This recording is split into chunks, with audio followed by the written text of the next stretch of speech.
Howdy guys and gals, Jeff Willett here with my colleague Colin Stevenson from North Star Law Group. We're here today to talk about the Employee Misclassification Act that was passed on Sunday, May 20th. This is the culmination of a process that's been going on across the country for a very long time. The Attorney General established a task force specifically to design this bill. At its core, the new bill redefines what it means to be an independent contractor. Contractors who don't properly vet their subs for compliance are going to find that their ICs are actually their employees.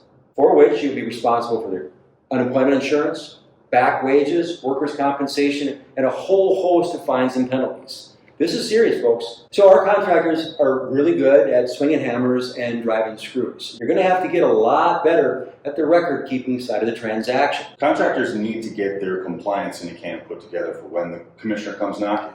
The commissioner has the right to enter your place of business and demand these documents. There are penalties for not providing the documents in time. For any independent contractor you hire, you got to retain the records for 3 years. The hiring prime contractor can assume the liability of the subordinate subcontractor for anybody that he or she brings onto the job site. There's no escaping liability. You got to vet your subcontractors, period. And we can help you do that. It's not just corporate liability, it's personal liability. That's right.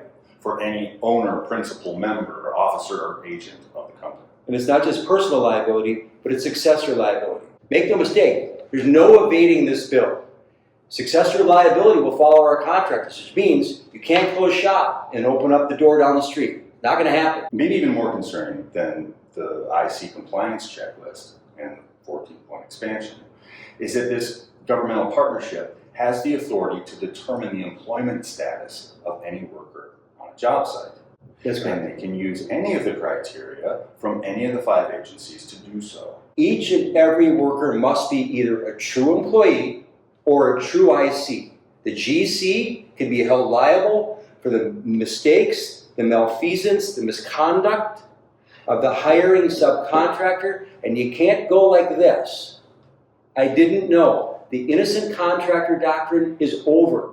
You will be held liable for the misconduct, the misclassification of the subs that you hire. A particularly glaring and, quite frankly, concerning feature of this bill is the personal liability component. Well, historically, we've always thought we were protected by our business entity, our LLC or S Corp. That's changed here. Knew or could have known with reasonable diligence is a pretty low bar for establishing this. We can help exercise that reasonable diligence for you in order to protect and insulate yourself from the personal liability. The state in this partnership doesn't intend to destroy the Minnesota construction industry. They intend to end the practice of employee misclassification. They know exactly what they're after, and they're going to find it.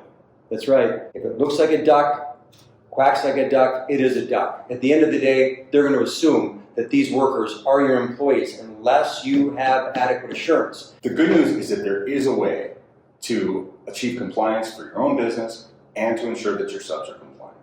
A truly compliant subcontractor anywhere in the chain effectively insulates the contractors above them from liability. And that's our core aim.